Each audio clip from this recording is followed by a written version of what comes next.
এই কোর্সের ভিতরে যাওয়ার আগে জাস্ট কয়েকটা কথা আমি আপনাদের বলে রাখতে চাই, যেগুলো আপনাকে পুরো কোর্সটা খুব ভালোভাবে কনজিউম করতে হেল্প করবে। আমি 2018-2019 সাল থেকে মানুষকে অনলাইনে বিভিন্ন জিনিসপত্র শিখাই, এবং আমি যদি ভুল না করে থাকি মোটামুটি 10,000-এর বেশি পেইড স্টুডেন্ট যারা আমাকে টাকা দিয়েছে বিভিন্ন জিনিস শেখার জন্য, তাদেরকে আমি শিখিয়েছি। প্লাস আমি যদি অর্গ্যানিক্যালি বলি, ইউটিউব ভিডিও, ফেসবুক ভিডিও, হাবি জাবি মিলে আমি ঠিক জানিও না কতজন মানুষকে আমি শিখিয়েছি। জেনারেলি প্রতি বছর অ্যাভারেজে 1 কোটির বেশি মানুষ আমার ভিডিও দেখে। সো আমার একটা খুব মোটামুটি ভালো ধরনের আন্ডারস্ট্যান্ডিং আছে যে কিভাবে শিখলে খুব ভালোভাবে, প্লাস আমি নিজেও অনলাইনে সারাক্ষণ কিছু না কিছু শিখছি। সো আমার খুব ভালো একটা আন্ডারস্ট্যান্ডিং আছে যে কিভাবে আসলে অনলাইনে ভালো কিছু শেখা যায় বা কোন অ্যাপ্রোচে আগালে খুব ভালোভাবে কোনো কিছু আয়ত্ত করা যাবে। আমরা আজকে ফেসবুক এবং ইনস্টাগ্রাম পেইড মার্কেটিং নিয়ে কথাবার্তা বলতেছি বা এই স্কিলটা আয়ত্ত করার চেষ্টা করতেছি।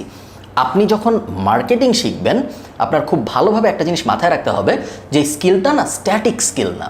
স্কিল 2 ধরনের হয়, স্ট্যাটিক স্কিল এবং ডাইনামিক স্কিল।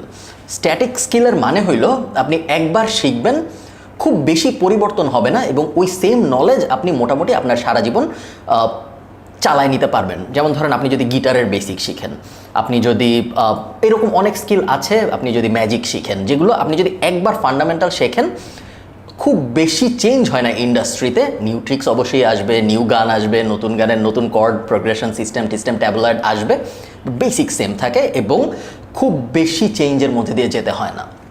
মার্কেটিংয়ের প্রবলেমটা হলো মার্কেটিং প্ল্যাটফর্ম ডিপেন্ডেন্ট। তার মানে কি? তার মানে হলো 2 বছর আগে বা 3 বছর আগে ইনস্টাগ্রামে অ্যাড দেওয়া যাইতো না, এখন ইনস্টাগ্রামে অ্যাড দেওয়া যায়। এখন যেহেতু ইনস্টাগ্রামে অ্যাড দেওয়া যায় এবং ইনস্টাগ্রাম যেহেতু একটা নতুন মার্কেটিং প্ল্যাটফর্ম, আমরা যদি শুধুমাত্র একটা জিনিস শিখে মুখস্থ করে রাখি যেটা ফেসবুক অ্যাটমসফিয়ারের জন্য, এবং আমরা যদি তারপর নিজেদের ডেভেলপ না করি, তাহলে নতুন প্ল্যাটফর্ম যখন আসবে ইনস্টাগ্রাম, ওইটার অ্যাটমসফিয়ারটার ভিতরে আমরা কীভাবে অ্যাড দিব না দিব এগুলো কিন্তু আমরা বুঝতে পারবো না। সো এই কারণে মার্কেটিংকে আমরা বলি ডাইনামিক স্কিল, যেটার জন্য আমাদের প্রতিনিয়ত শিখতে থাকতে হয়, অনেকটা ডাক্তারির মতো, বাট আরও অনেক সস্তা লেভেলের। তো 3টা ব্যাপার আছে, যে 3টা ব্যাপার আমি চাই আপনারা মাথায় রাখুন কোর্সের আরও ভিতরে ডিপ ডাইভ করার আগে। প্রথমটা হলো you are learning a skill. আপনি কোনো কপি পেস্ট টেমপ্লেট শিখছেন না। আমি আপনাকে এক্সেল শেখাচ্ছি না যে আমি আপনাকে 20টা ফর্মুলা শিখাবো, 100টা ফর্মুলা শিখাবো, বাকি জীবনে আপনি ওগুলো নিয়ে কাজ করবেন। আপনি একটা স্কিল শিখছেন, আপনি এই স্কিলটা শিখবেন, তার উপরে আপনি আপনার নিজের ব্রেইন স্টর্মিং অ্যাপ্লাই করবেন, আপনার নিজের বিচার বুদ্ধি, মার্কেটিংয়ের জ্ঞান, মার্কেটিংয়ের ফান অ্যাসপেক্ট সব কিছু ওই স্কিলটার সাথে মিলাবেন, তখন যে আপনি গ্রেট কিছু প্রডিউস করতে পারবেন। ওইটাই মার্কেটিং। আপনি যদি শুধু ভাবেন যে এটা একটা অঙ্কের মতো, মার্কেটিং কিন্তু পুরোপুরি অঙ্ক না। মার্কেটিংয়ের মধ্যে অবশ্যই অনেক ম্যাথমেটিক্যাল ব্যাপার স্যাপার আছে, অনেক ডেটা অ্যানালাইজ করার বিষয়াদি আছে, বাট মার্কেটিং একই সাথে একটা আর্টও।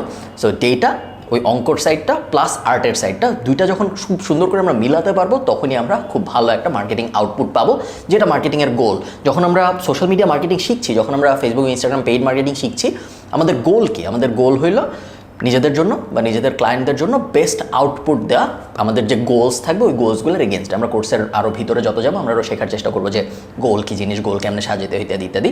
বাট এই জাস্ট ব্যাপারটা মাথায় রাখবেন যে আপনি একটা স্কিল শিখছেন, আপনি কোনো টেমপ্লেট শিখছেন না যেটা আপনি মুখস্থ করে অ্যাপ্লাই করে ফেলবেন। যদি ওই অ্যাপ্রোচে আপনি আগান, তাহলে আপনি কখনোই ভালো করতে পারবেন না এই কোর্স করে বা ইন জেনারেল বেশিরভাগ মার্কেটিং কোর্স করে।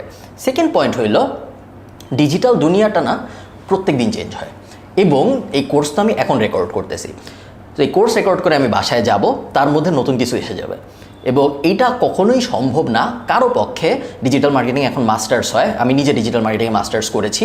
আমি মাস্টার্স শেষ করেছি 2018 সেপ্টেম্বরে, এবং এখন পর্যন্ত সম্ভবত আর কেউ ডিজিটাল মার্কেটিং মাস্টার্স করে নাই, আমি ভুল করে থাকতে পারি, বাংলাদেশের কথা বলছি, আরও 2-1 জন করে থাকতে পারে, বাট ডেফিনেটলি 10 জনের বেশি করে নাই।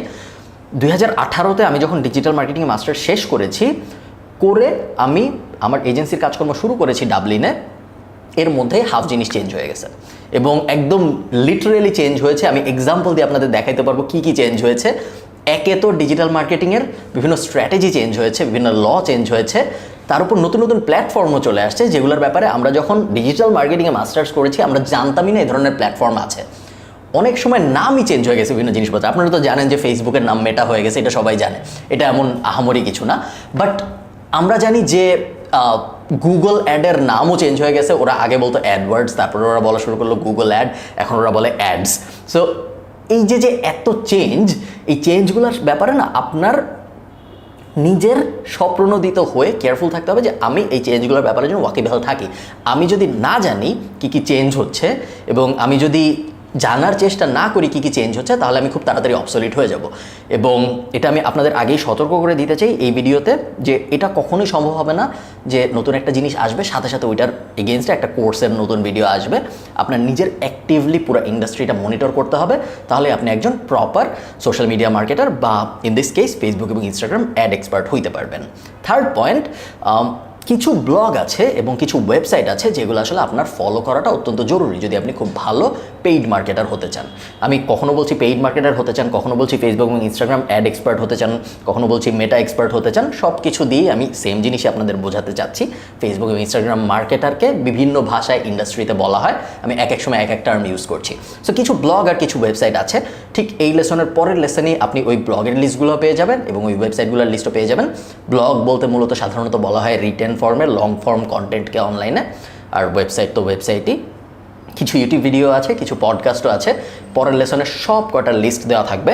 আমার রেকমেন্ডেশন হবে আপনি ব্লগগুলোয় যাবেন, আপনার ইমেল দিয়ে সাবস্ক্রাইব করবেন, ওয়েবসাইটগুলো আপনি কোথাও লিখে রাখবেন বা আপনার যে ব্রাউজার ওখানে বুকমার্ক করে রাখবেন, প্লাস আমি যে ইউটিউব চ্যানেলগুলো দিব ওগুলাই সাবস্ক্রাইব করবেন, প্লাস আমি যে পডকাস্টগুলো দিব, আপনার যদি পডকাস্ট শোনার অভ্যাস থাকে তাহলে তো খুবই ভালো, যদি না থাকে আপনি যদি অ্যান্ড্রয়েড ইউজ করেন তাহলে স্টিচার বা স্পটিফাই, এই দুটো হলো পডকাস্ট শোনার ফ্রি অ্যাপ।